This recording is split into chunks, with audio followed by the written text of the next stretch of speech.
स्वागत है आप सभी लोगों का मेरे चैनल साइंस टू टेक्नोलॉजी में। मैं अनुपम विपुल आप सभी लोगों का स्वागत करता हूं आज के शो कंप्यूटर वेडनेसडे में। आज हम लोग बात करेंगे ज़ेटाबाइट फाइल सिस्टम के बारे में यानी कि ज़ीएफएस के बारे में। तो आइए समझते हैं इसे।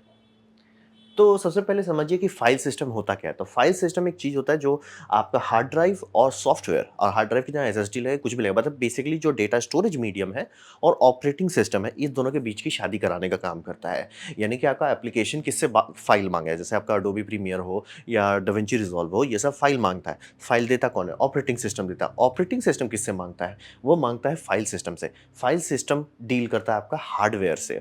तो ये उसका सिस्टम बनता है।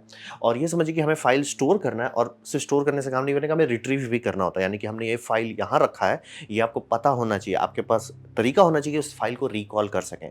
जिसे हम लोग कहते हैं रिट्रीविंग। फाइल रख दिए उससे काम नहीं होगा, फाइल रखें और रिट्रीव करें। आप लोग में से काफ़ी लोगों को पता होगा कि घर में हम लोग बहुत बार सामान रख लेते हैं, खरीद के रख लेते हैं, लेकिन भूल जाते हैं कहाँ रखे हैं। बाद में भाई फिर से खरीद लेते हैं और उसके बाद पता चलता है अरे सामान तो पहले पास था हमें। तो वही समझिए। और डेटा के साथ हमेशा मेटा डेटा अटैच होना चाहिए और होता भी है। और वो मेटा डेटा में बहुत कुछ हो सकता है। और मेटा डेटा को समझने के लिए सबसे बढ़िया तरीका यही होता है, डेटा के बारे में डेटा। यानी कि जैसे मैं फ़ोटो खींच रहा हूँ, तो फ़ोटो में मेटा डेटा क्या-क्या हो सकता है कि किस कैमरे से लिया गया था, क्या उसका एपर्चर था, क्या आईएसओ था और मेरे लिए सबसे इम्पोर्टेंट किस डेट और टाइम को खींचा गया था। तो ये सब हो गया मेटा डेटा। आप वीडियो लेते हैं तो उसका मेटा डेटा लेयर में बहुत चीज़ लिखा रहता है। कोई भी फ़ाइल लीजिए, आपका विंडोज़ का भी जो फ़ाइल बन रहा है, रजिस्ट्री फ़ाइल्स भी बन रहा है, सब में मेटा डेटा होता है। वो एक अलग इकोसिस्टम है और उसी से सारा सिस्टम चलता है आपका। फिर हैंडलिंग परमिशन और प्रिविलेजेस, जैसे कि विंडोज़ आपको डायरेक्टली परमिशन नहीं देता कि मेन रूट को आप बर्बाद कर सकें, क्योंकि मतलब ऑब्वियसली आप अनजाने में उड़ा सकते हैं उसको, या आपको कोई बोल दिया ट्रोल करने के लिए, प्रैंक करने के लिए कि भैया ये फाइल को उड़ा दो या आप सिक्योरिटी डिसेबल कर दो।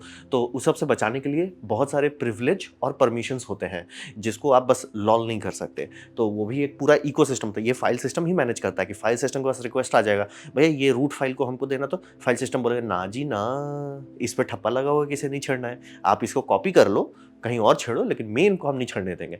तो वो सब समझिए, परमिशन और प्रिविलेज देखना होता है। फिर डेटा करप्शन हर चीज़ में होता है, ये समझना बहुत ज़रूरी है।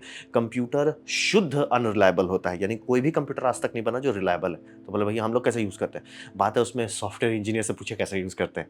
परत दर परत सेफ्टी लेयर लगाया गया है कि जो करप्शन, एरर, बिट फ्लिप, ये सब को हैंडल करता है। आप लोग सुनते हो ना रैम में, मतलब सर्वर में क्या यूज़ किया जाता है, ईसीसी, एरर करेक्टिंग।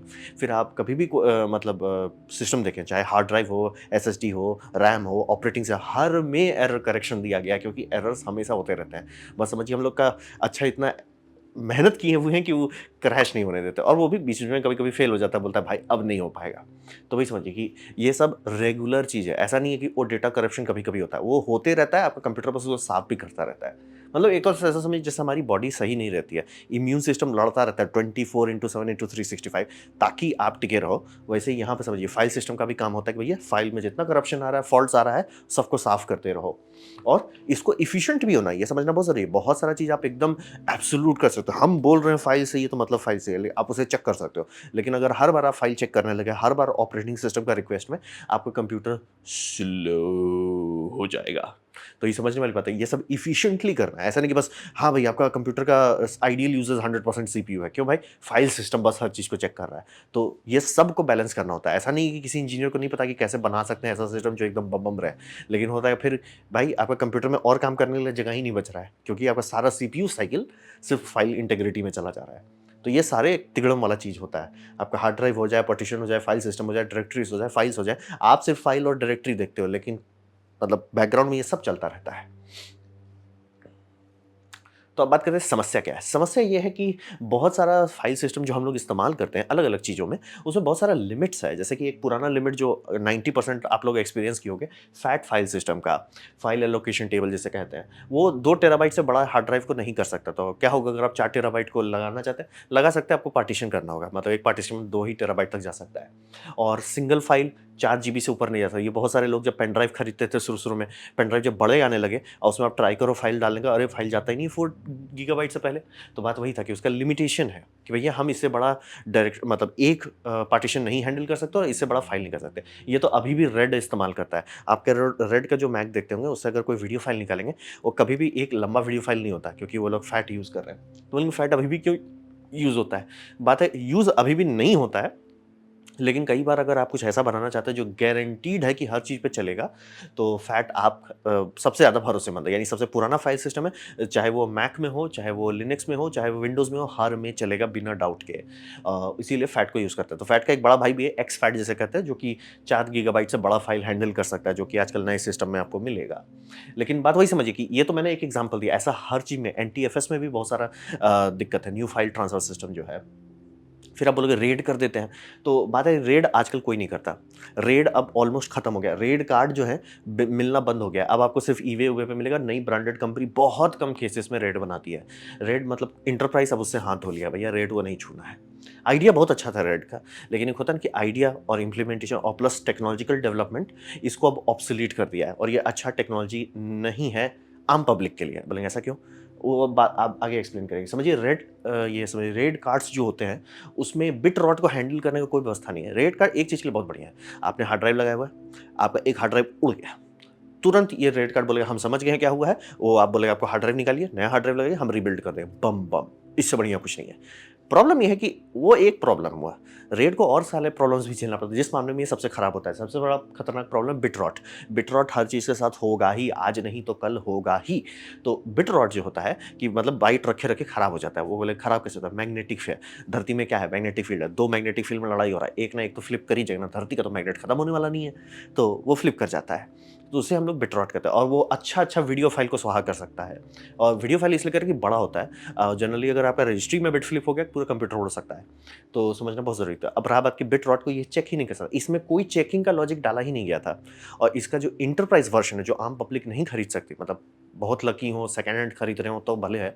जितने हार्ड ड्राइव होते हैं उसमें ब्लॉक होता है, वो मतलब हर यूनिट को ब्लॉक्स के तौर पे कहा जाता है। वो ब्लॉक आता है 512 बिट्स का। इंटरप्राइज में किसी को बुद्धि आया कि 512 का बिट का हम ब्लॉक बनाएं। बिट को वो ब्लॉक कैसे जाने कि ब्लॉक सही है कि नहीं? एक काम करो, ब्लॉक में 8 बिट ऐड कर दो, तो यानी 520 बिट का ब्लॉक्स बनाओ। तो बोले वो एक्स्ट्रा 8 बिट में क्या है? उसमें चेकसम, आपने अगर मेरा पिछला वीडियो देखा होगा तो मैंने चेकसम के बारे में डिटेल में बताया था। तो वही समझिए, चेकसम डेटा उस बिट में रख दे, तो हर ब्लॉक के पास खुद का चेकसम है। तो यानी ब्लॉक में अगर छेड़खानी होता है, चेकसम पकड़ लेता है कि भैया ब्लॉक गड़बड़ा है। तो उसके पास जैसे मान लीजिए 2 हार्ड ड्राइव है, मिनिमम 2 पे होना चाहिए। तो वो एक ठो को पढ़ेगा, चेकसम गलत है, एक ठो में बोला चेकसम सही आ गया, तो उसको पता है ये सही है, ये गलत है। ये आधा से ज़्यादा रेड में नहीं होता आजकल। अब बोले ना, इस जो 512 ब्लॉक यूनिट की बात कर रहे हैं और 520 बिट ब्लॉक की बात है, 520 बिट आपको आईबीएम के सर्वर हार्ड ड्राइव खरीदने पड़ेंगे तब जाके मिलेगा। आईबीएम के सर्वर सब में आता है ये। तो इसीलिए समझिए, हार्डवेयर रेड आजकल कोई नहीं इस्तेमाल करता, और इसीलिए आपको हर कंपनी, हर वीडियो, हर यूट्यूबर सब बोलेगा शांति से होस्ट बस्ट अडाप्टर खरीदो। यानी कि मतलब एक अडाप्टर कार्ड है जो सीधे ऑपरेटिंग सिस्टम को एक्सेस दे दे रहा है, यानी कि फाइल सिस्टम डायरेक्ट बात कर रहा है हार्ड ड्राइव से, बीच में हुलू लुलू नहीं कर रहा है। तो ये रेड अब एकदम नहीं कर सकते, क्योंकि रेड बोले ना, बिट रॉट को वो नहीं समझ सकता है। तो वो और राइटिंग के टाइम में भी होता है कि अगर कभी राइटिंग के टाइम कंप्यूटर शट डाउन हो गया, क्रैश कर गया या पावर लॉस हो गया, तो उसको रिलाई करना होता है कि भैया हमारा बैटरी में जितना डेटा है वो डेटा आपका रैम में रहे, और रैम को पावर देते रहेगा। बैटरी खत्म खत्म सर, आपका डेटा गायब हो गया। तो समझिए, इसलिए रेड के बारे में अब कोई नहीं इस्तेमाल करता। और बहुत समझिए, बहुत सारे ये क्या बोलते हैं, फाइल सिस्टम जो है, उसमें फाइल इंटेग्रिटी चेक करने का नहीं है। फाइल है, वो ये बता देगा कि हाँ हमने फाइल इतना रखा था, फाइल है। फाइल करप्ट हो चुका है, उसको कुछ पता नहीं है। इंटेग्रिटी वेरिफिकेशन के बाद आपको ये भी समझना था कि वेरीफाई कर लिए, ठीक है, प्रॉब्लम है सर, उसके बाद क्या? मतलब आप समझिए, मैं बताता हूँ कि चेकसम से आप चेक कर सकते हो कि आईएसओ करप्ट डाउनलोड आपने कर लिया, ठीक है, कोई बात नहीं, आप नया डाउनलोड कर लोगे। लेकिन आपने वाली बैकअप बनाया था, अब क्या? बैकअप करप्ट हो गए तो अब क्या? तो बात वही होती है कि रीबिल्डिंग का ऑप्शन नहीं होता है बहुत सारे ऑपरेटिंग सिस्टम में, क्योंकि आइडियली ये होना चाहिए कि चेकसम से उसने चलाया, पकड़ लिया कि कौन गड़बड़ है, वो गड़बड़ वाले को रीराइट कर देगा सही वाले से। और ये सब सिस्टम अगर फाइल सिस्टम ढंग से नहीं सपोर्ट कर रहा है, प्रॉब्लम ये होता है कि कई बार आपका 2 हार्ड ड्राइव था, एक में करप्शन है। अब रेड कार्ड को ठीक से नहीं पता कि क्या बिगड़ा है, वो लिटरली सही फाइल को करप्ट कर देगा, करप्शन को कॉपी पेस्ट करके। ये होता है, इसीलिए रेड अब कोई हाथ नहीं लगाता। इसलिए हर जगह आपको कोई लोग बोलेंगे कि रेड गलती से मत छुओ, शांति से ये मतलब होस्ट बस अडाप्टर खरीदो, क्योंकि रेड को अब कोई नहीं छूना, नहीं, रेड में ये सब बहुत होता है। इसलिए अब रेड से सब लोग हाथ त्याग चुके हैं। हो गया सर, अच्छा टेक्नोलॉजी था 1990 का, बाद में हाथ धो लो। तो ये है प्रॉब्लम। अब बात करते हैं ZFS के बारे में। तो ZFS बनाया गया था सन कंप्यूटर्स के द्वारा, ये जो लोगो आप देखते हैं, तो ये कंपनी ने बनाया था 2001 में। तो ये कंपनी सन माइक्रो सिस्टम जो है, बहुत हाई टेक कंपनी थी, यानी कि बम बम रिसर्च एंड डेवलपमेंट करती थी, गर्दा उड़ा देती थी। लेकिन वो प्रॉफिट नहीं निकाल पाते थे। मतलब इनको कहा जाता है फरारी जैसे थे। फरारी गाड़ी बहुत बढ़िया बनाता है, बस हमेशा बैंकरप्ट रहता है, कोई ये खरीदते रहता है, कोई वो खरीदते रहता है, मतलब टिकते नहीं है मार्केट में। मार्केट छोड़ के वो सब संभाल लेते हैं। तो सन का भी वही था, तो उन्होंने बहुत रिसर्च एंड डेवलपमेंट करके ZFS बनाया, बहुत ज़्यादा, मतलब बिलियन डॉलर का रिसर्च एंड डेवलपमेंट गया है इसको बनाने में। और इन्होंने देखा कि इनकी कंपनी डूबने वाली है, तो इन्होंने 2005 में ओपन सोर्स कर दिया ZFS को कि भैया हमने इतना रिसर्च किया, वो पूरा वेस्ट हो जाए, उससे बेटर है कि इसे पब्लिक के लिए डाल देते हैं। तो इनकी कंपनी धीरे धीरे डूबना शुरू हुई 2005 से। तो 2009 में ओरेकल इसे खरीद लेता है, ओरेकल खरीद लेता है। अब रहा बात कि ओरेकल खरीदा, तो ओरेकल चाहता था कि ये ZFS को हटा लिया जाए। अब बात है कि जब आप एक बार ओपन सोर्स डाल देते, हटा तो सकते हैं नहीं। ओपन सोर्स का लाइसेंस का वही मतलब होता है कि आपने डाल दिया, काम खत्म सर। तो बात होता है कि यहाँ पे लेकिन लड़ाई झगड़ा हो गया, और एप्पल बीच में ट्राई कर रहा था कि ZFS को अपने ऑपरेटिंग सिस्टम का बेस बना ले। जैसे NTFS विंडोज़ का बेस है, ZFS को एप्पल यूज़ कर ले, लेकिन ओरेकल लड़ाई झगड़ा करना है। और रहा बात, ओरेकल के पास इतना बैंक बैलेंस है कि वो एप्पल को बोल सकता है बेटा रुक जाओ, बैठ जाओ। बोले ना, सर्वर वाले लोग अलग लेवल पर होते हैं, पैसा उनके पास बहुत नहीं होता, लेकिन पावर के मामले में भैया हम चला रहे हैं आपकी दुनिया। समझ रहे हैं सर, समझ रहे हैं, हम हैं। मतलब ये वैसे भी अलग पॉकेट हमारा गहरा नहीं है सर, लेकिन एक फ़ोन उठाएंगे, सही सर्वर बंद कर देंगे, लटक जाइएगा सर आप। तो ओरेकल जब बोल दिया कि भैया नहीं, तो एप्पल ने बोला छोड़ो यार, क्या करता है। तो इसी को सॉल्व करने के लिए कि ये लड़ाई झगड़ा होता रहे, क्योंकि कहने को ओपन सोर्स है, लेकिन अगर ओरेकल जैसी कंपनी मिसाइल मारने आ जाती है तो फिर हो जाता है कि भाई क्या चलेगा। तो फिर बात बनाया गया ओपन ZFS बनाया गया, ये पूरा इकोसिस्टम ही अलग कर दिया। ये बनाया गया था कि फ्रीडम के लिए, इस पे गलती से भी ओरेकल हाथ नहीं लगा सकता। भले बड़ी बड़ी कंपनी अब हाथ नहीं लगाती, क्योंकि एक बार थोड़ा मूड खराब हो गया ओरेकल के चलते, लेकिन ओपन ZFS पे कोई हाथ नहीं लगा सकता। वो मतलब समझिए क्लोन बना के निकाल ली कि भैया अब इस पे आप मुंह नहीं खोलने वाले, इस पे आप मुंह खोलोगे तो सीधे US कोर्ट आपके पीछे मिसाइल मार देगा, और उनका बड़ा मिसाइल आता है। तो इसीलिए ओरेकल चुप कि भैया हमारा ओपन ZFS पे हम हाथ नहीं लगाएंगे। तो वही समझिए। और इनका कोर फिलॉसफी समझते हैं, क्योंकि इतने सारे फाइल सिस्टम हैं। आप बता दीजिए लिनक्स का कौन सा फाइल सिस्टम जनरली मिलता है, क्योंकि उसमें ZFS भी मिल सकता है। बहुत सारे और फाइल सिस्टम, ButterFS करके भी एक फाइल सिस्टम है। तो बहुत सारे फाइल सिस्टम्स होते हैं, लेकिन इसको बनाने का टाइम का इकोसिस्टम समझिए। पहले साल समझिए, वो 2001 के आसपास, उस टाइम क्या था, सिर्फ मैकेनिकल ड्राइव्स थे, रैम था, मैकेनिकल ड्राइव, फ्लैश बना नहीं था। तो सब चीज़ इन्होंने सोच के देखा, स्टडी किया, और इनका है कि भैया कोई चीज़ पे भरोसा मत करो, ना रैम पे भरोसा करो, ना हार्ड ड्राइव पे भरोसा करो, ना कंप्यूटर पे भरोसा करो, किसी चीज़ पे भरोसा करना ही नहीं, भरोसा नाम का चीज़ ही नहीं है। तो इसका फिलॉसफी है, जैसे हम लोग कहते हैं ट्रस्ट बट वेरीफाई, मतलब मैं भरोसा कर रहा हूँ लेकिन मैं डबल चेक भी कर ले रहा हूँ। तो इनका फिलॉसफी वही है, हर चीज़ में एकदम नीचे तक उतर के, मतलब फाइल का जहाँ ब्लॉक राइट किया जा रहा है वहाँ तक पे भी है कि डबल चेक करो तुम, इस पर भरोसा है कि नहीं। इनका कोर फिलॉसफी वही है कि हम बोल रहे हैं ना कि आपने ये फाइल मेरे को मान लीजिए 2009 में दिया था, ये फाइल मैं आपको 2900 में रिलीज करके दूंगा, तो भी गारंटी देता हूँ एक बिट इधर से उधर नहीं होगा। ये इसकी बात होती है, मतलब एकदम ट्रस्ट पे नहीं चलना, इनको गारंटी चाहिए सब चीज़ का। तो इनका डेटा इंटीग्रिटी की जो एल्गोरिदम है बहुत स्ट्रांग है। क्यों? क्योंकि चेकसम ही इंटीग्रेट कर दिया, और इनको पता चल गया कि हार्ड ड्राइव वाली कंपनी नौटंकी करती है कि सेम हार्ड ड्राइव, अब बोले ना बार बार, ये जो इंटरप्राइज ग्रेड हार्ड ड्राइव, इसका दाम इतना ज़्यादा क्यों है पर टेराबाइट, उसमें वो ब्लॉक यूनिट बदला हुआ रहता है। तो बातें इनको था कि वो सबसे तो लोग लूट जाएंगे, छोटी छोटी कंपनी भी लूट जाएगी। और इसी टाइम गूगल बना था, और गूगल ने एक बहुत बड़ा गैम्बल खेला था।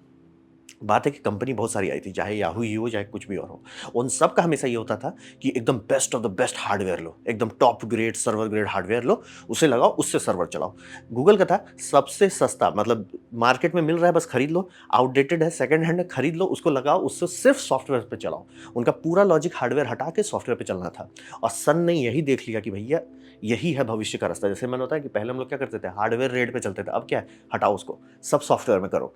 तो लॉजिक इनका भी वही है कि इनको जो चेकसम एल्गोरिदम है वो सॉफ्टवेयर लेवल पे है। आपका हार्ड ड्राइव सपोर्ट करता है नहीं करता, उससे कोई लेना देना नहीं, करता है कोई फर्क नहीं पड़ता, नहीं करता है कोई फर्क नहीं पड़ता, हम चेक कर लेंगे अपने से। हम हर बार जो ब्लॉक डेटा राइट कर रहे हैं वो चेक करके राइट करेंगे कि आपने हमें ये फाइल दिया था, फाइल का ये चेकसम है, राइट किया, राइट करने के बाद चेकसम चेक कर लिए, सही है। फिर हर कुछ दिन में वो चेकसम डबल चेक करता रहता है, ताकि कभी भी एरर आ जाए, पैरेडी डेटा का इस्तेमाल करके उसे रीपैच कर दिया जाएगा। और इसका फाइल सिस्टम बना, सर्वर वाले लोगों ने बनाया था, थोड़ा बड़ा बनाया था। तो थोड़ा ज़्यादा बड़ा बनाने के लिए ये 128 बिट फाइल सिस्टम है ये। तो इसका मतलब कहता हूँ मैं, ये बहुत बड़ा जा सकता है। मतलब मेरा बड़ा नहीं है सर, मेरा दुनिया में सबसे बड़ा है। कितना बड़ा जा सकता है? ये 16 एक्साबाइट तक जा सकता है। कंपैरिजन के लिए NTFS का मैक्सिमम थियोरेटिकल जाता है 8 पेटाबाइट्स तक। ये 16, मतलब दोनों में बहुत जीरो का अंतर है। बहुत आगे जाके बैठ गए वो कि भैया आप आना कभी हमारे लेवल पे। मतलब कोई भी हालात में आप कोई भी सर्वर लीजिए, ZFS का लिमिट नहीं हिट करने वाला। कितना उसके अंदर डायरेक्टरी बना सकते हैं, कितना उसके अंदर वी पूल बना सकते हैं, कितना उसके अंदर हुलुलुलु कर सकते हैं, कोई चीज़ का आप लिमिट नहीं हिट करोगे। बनाने वाले ने ऐसा नींव रख दिया कि भैया आप टेंशन मत लो, आप टेंशन मत ही लो सर जी, आप लो ही मत टेंशन। तो ZFS को ये बना दिया गया और ये सब तो हुआ ठीक ठाक है। ये सब अभी तक हम ठीक ठाक बात कर रहे हैं, ये आपको बहुत सारे और उसमें भी मिल जाएगा। तो इसको अब मेन अंतर समझते हैं। आम पब्लिक जो ऑपरेटिंग सिस्टम का फाइल स्टोरेज है वर्सेस इसमें, ये यूज़ करता है कॉपी ऑन राइट। यानी कि अभी आपका विंडोज़ को हम कमांड देते हैं कि भैया ये फाइल रीनेम करो, वो क्या करता है, वो ब्लॉक खोजता है जहाँ पे फाइल नेम है, उसको रीराइट कर देता है। आप देख रहे हैं जहाँ पे ब्लॉक लिखा हुआ है वहाँ पे रीराइट कर देता है। ZFS एकदम नहीं करता, बोलता है जो ब्लॉक पे लिखा हुआ है डेटा उसे छेड़ना नहीं है। नया ब्लॉक बनाएगा, वो देखिए वो हमेशा आगे चलता रहेगा, वो नया ब्लॉक बनाएगा, उस पर लिखेगा और जब राइट कंप्लीट होगा तब वो डिस्कनेक्ट करेगा पिछले वाले को। ये समझिए फाइल आपके, जैसे आप कभी फाइल डिलीट करते हो, क्या डिलीट करते हो, आप सिर्फ लुकअप टेबल डिलीट कर रहे हो, फाइल वहीं का वहीं है। जैसे मान लीजिए आपका हार्ड ड्राइव है, नया हार्ड ड्राइव है 4 टेराबाइट का, आपने उसमें बहुत पॉन डाल दिया, फिर अगर हो गया कि मम्मी पापा देखने वाले, आप एक काम किया शिफ्ट डिलीट कर दिया, तो क्या पॉन चला गया? नहीं, पॉन वहीं का वहीं है। आपको बस जैसे मम्मी पापा चले जाएंगे फिर आराम से फाइल रिकवरी करें धर्र करके आए, जब तक आप रीराइट नहीं करते। रीराइट में वहाँ ऊपर राइट कर देगा, लेकिन अगर रीराइट नहीं कर रहे हो, सिर्फ लुकअप टेबल गया है, तो आप सर्च करने की कोशिश कर सकते हो, मिलेगा नहीं। लेकिन रिकवरी सॉफ्टवेयर रिकंस्ट्रक्ट करेगा, दर दर दर दर, हाँ सर जी सारा फाइल है, तो आप सारा डिलीट करके निकाल भी सकते हो। आप लोग करते थे ऐसा, तो बात वही समझिए। तो वहाँ पे ये समझ रहे हैं कि आप लुकअप टेबल के साथ आप बार बार रीराइट करो। प्रॉब्लम है कि इस टाइम अगर फाइल करप्ट हुआ, इस टाइम अगर आपका पावर लॉस हुआ, कुछ भी हुआ हार्डवेयर लेवल पे, आप लटक जाओगे क्योंकि आपने ओरिजिनल के साथ छेड़खानी कर दिया था। ZFS को बनाने टाइम था कि भैया ओरिजिनल छेड़ना नहीं है, छेड़ना ही नहीं, मैंने लिख दिया, मैंने डबल चेक कर लिया, अब उसे छेड़ना नहीं है। नया ब्लॉक लिखो हमेशा, इसीलिए देखिए हमेशा आगे चलता रहेगा। नया ब्लॉक लिखो, नया ब्लॉक लिख लो, कंफर्म कर लो कि आपने लिख लिया है, सारा राइट ऑपरेशन सक्सेसफुल हो गया, तब जाके उसे मतलब नए फाइल से लिंक करो और पुराने वाले को डी लिंक करो, उसको बस आप हटा रहे हो, फाइल अभी भी आप डिलीट नहीं कर रहे हो। और इससे इसमें ये भी फायदा था इमेज बनाना, यानी कि आपका जो भी सर्वर है, सर्वर के इमेजेस बनाए जाते हैं कि भैया ये इतना बजे 12 बजे यहाँ था, ये 1 बजे यहाँ था, 2 बजे यहाँ था, 3 बजे यहाँ था। और आपका कभी फाइल हो गया कि भाई कुछ करप्ट हो रहा है या कुछ डैमेज हो गया, मतलब कहते हैं बैकअप इमेज में वापस जाओ, वो सीधे पुराना डिलीट इसने किया नहीं था, वो पुराना को रीलिंक कर देगा। लुकअप टेबल से पुराना वाले को रीलिंक करेगा, काम खत्म सर, बैकअप हो गया सर, खत्म, चलिए आगे बढ़िए। तो वही समझिए कॉपी ऑन राइट का यही फायदा होता है। ऐसे बहुत सारे और भी आते हैं फाइल ट्रांसफर, लेकिन ZFS को समझिए एक तो से बहुत पॉपुलर कर दिया और यही इसी कारण से ये बहुत रिलायबल होता है। अगर आपका फाइल राइट हो रहा है उस टाइम भी पावर लॉस हो जाए, उस टाइम ही आपका किसी ने हार्ड ड्राइव खींच के निकाल दिया, पुराना वाला को कुछ नहीं होने वाला। और नए वाले का भी इनका सिस्टम रहता है कि वो भी मतलब अगर आप बहुत बड़ा सर्वर चला रहे हो तो उसमें वो सबसे फास्टेस्ट स्टोरेज में लिख दिया जाता है, लुकअप टेबल में डाल दिया जाता है डेटा, ताकि जब पावर वापस आए वो फिर से उसको कर लेगा, उसका लॉस होने ही नहीं देते। इसीलिए बोले एकदम भरोसेमंद है, डबल चेक, भरोसेमंद, ठोस। इस जितने भी आप टॉप ग्रेड सर्वर देखेंगे बहुत अच्छा चांस है कि उसमें ये मिलेगा, ZFS मिलेगा। हाँ, ओरेकल का आप देखेंगे तो ओरेकल में ZFS का उन्होंने खुद रिसर्च एंड डेवलपमेंट किया, लेकिन वो पे वॉल के पीछे है। और बहुत सारी और ब्रांड्स के भी हैं प्रोप्राइटरी, लेकिन ZFS मतलब सोचिए गॉड टियर टेक्नोलॉजी आम पब्लिक को दे देते हैं और सर्वर्स भी उसी पे ही चलते हैं। तो अब बात करते हैं इस्तेमाल क्या है। तो इस्तेमाल ये समझिए कि ये बहुत सारे सर्वर्स में इस्तेमाल होता है, बहुत सारे ऑपरेटिंग सिस्टम, आप चाहें तो विंडोज़ भी चला सकते हैं इस पे। और इसका होता है बोले घर से, मतलब घर में लोग बना रहे हैं, से इंटरप्राइज यानी एक्चुअल आप यहाँ पे चले जाओ, फेसबुक में चले जाओ, गूगल में चले जाओ, आपको मिल सकता है ये इतना हाई लेवल का है, मजाक नहीं है, हलवा नहीं है। ओ इसको सब बच्चे लोग, ना जी ना, नींव है। जैसे बोलते हैं लिनक्स ओपन सोर्स है तो कोई यूज़ नहीं करता, अरे पूरा सर्वर इंडस्ट्री उसी पे चलता है, वैसे ही ZFS भी वहाँ पे है, बहुत इंपॉर्टेंट है। और हाई रिलायबिलिटी डेटा स्टोरेज देता है, यानी कि ये बोल रहे ना, फाइल रख लिया और आप सेटिंग सब सही से करते हो, गलती से भी इसका फाइल नहीं खराब होगा। ये चिल्ला चिल्ला के को बताएगा भैया आपका फाइल बिगड़ने वाला, पहले हमसे बचाई लो, ये बिगड़ने नहीं देता है। और डेटा स्क्रबिंग फॉर मेंटेनेंस करता है, जो आपने अभी रिसेंटली देखा लाइनस टेक टिप्स का सारा डेटा उड़ा था, और यहाँ डेटा स्क्रबिंग उन्होंने गलत कर दिया था, मतलब सेटिंग ऑफ था, होना नहीं चाहिए ये पॉसिबल, लेकिन ऑब्वियसली जिसने OS लिखा था उसने वो सेटिंग को ऑफ कर दिया था, वो था कि यूज़र ऑन करे, ऐसा कभी नहीं होना चाहिए, इस तरह का सेटिंग कभी भी ऑफ होना ही नहीं चाहिए। यही बोलते हैं ना, विंडोज़ में कुछ कुछ चीज़ सही है कि वो उस ऊट पटांग चीज़ आपको गलत करने नहीं देगा। तो जैसे डेटा स्क्रबिंग का काम ये होता है कि जैसे आपने फाइल रखा, बड़ा सा सर्वर बना लिया, खूब सारा हार्ड ड्राइव बम है, उस स्क्रबिंग होता है ना कि हर कुछ टाइम पे डिपेंड करता है आपका कितना बड़ा सर्वर है, मतलब कितना टेराबाइट्स है, क्या रीड स्पीड है, राइट स्पीड है, उसके हिसाब से टाइम बता देगा कि देखो भाई ये बहुत बड़ा सर्वर है तो 1 हफ्ता तक लग सकता है। तो हर महीने वो एक बार स्क्रबिंग करेगा। स्क्रबिंग का मतलब होता है हर एक बाइट को वो पढ़ेगा पढ़ेगा, भैया बाइट सही है कि नहीं, चेकसम से चेक करेगा, चेकसम गलत आता है वो पैरेडी डेटा से उसे फिक्स करेगा, निकालेगा और आगे बढ़ते जाएगा। तड़ तड़ तड़ एक एक बिट को वो डबल चेक करेगा। और जनरली बिट रॉट में टाइम लगता है, ऐसा नहीं होता कि आपने हार्ड ड्राइव रखा अभी बिट रॉट हो गया, ऐसा नहीं होगा। तो बिट रॉट का जनरली होता है कि आप हर कुछ टाइम में चेक करते रहो, मंथली चेक करते रहो। और अगर बहुत हाई यूज सर्वर है, जैसे कि कोई सर्वर है जो पूरी तरह से फ्लैश पे चल रहा है और वो मान लीजिए मनी ट्रांजैक्शन पे हो रहा है, वहाँ पे लाखों ट्रांजैक्शन पर सेकंड्स हो रहे हैं, वहाँ पे तो ये मतलब स्क्रबिंग लिटरली हो सकता है कि हर 10,000 ट्रांजैक्शन के बाद स्क्रब कर लो एकदम, क्योंकि पैसा का बात है, सर घोटाला नहीं होना चाहिए, वहाँ पे हो सकता है। हार्डवेयर शेयरिंग भी कर सकता है डिसिमिलर यूज़ के लिए, यानी कि आप एक सर्वर बनाते हैं, उससे 4-5 अलग-अलग लोगों को जिनका अलग-अलग रिक्वायरमेंट है, वो भी आप कर सकते हैं।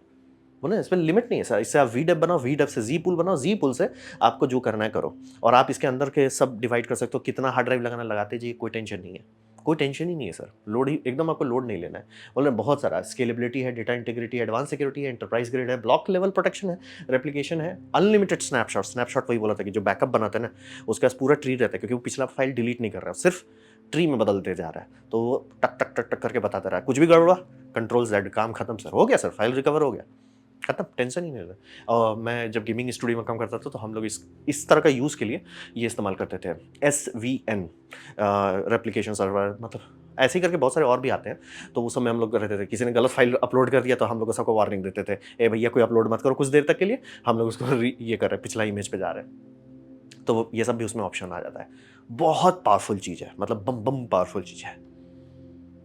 अब यहाँ पे हम थोड़ा ज़मीन लेवल पे आते हैं। ज़मीन लेवल पे ये समझिए कि ये बैकअप नहीं है, ये काफ़ी लोग मिस्टेक कर देते हैं, और इंसान है, मिस्टेक करना स्वाभाविक है। तो आपको ये समझना ज़रूरी है, 1 कॉपी ऑफ डेटा, यानी कि मेरे पास डेटा एक जगह पे, इसका क्या मतलब है? इसका मतलब है शून्य, ज़ीरो, कुछ नहीं, मेरे पास है ही नहीं सर। डेटा आप बोल रहे हो ना, मेरे पास एक जगह फाइल है, फाइल आपके पास नहीं है, आपके पास सिर्फ एक इल्यूजन है। आप सही सलामत रहे, लकी रहे तो फाइल काम के टाइम निकाल लोगे, उसके बाद उड़ेगा, नहीं तो वो उड़ना ही है।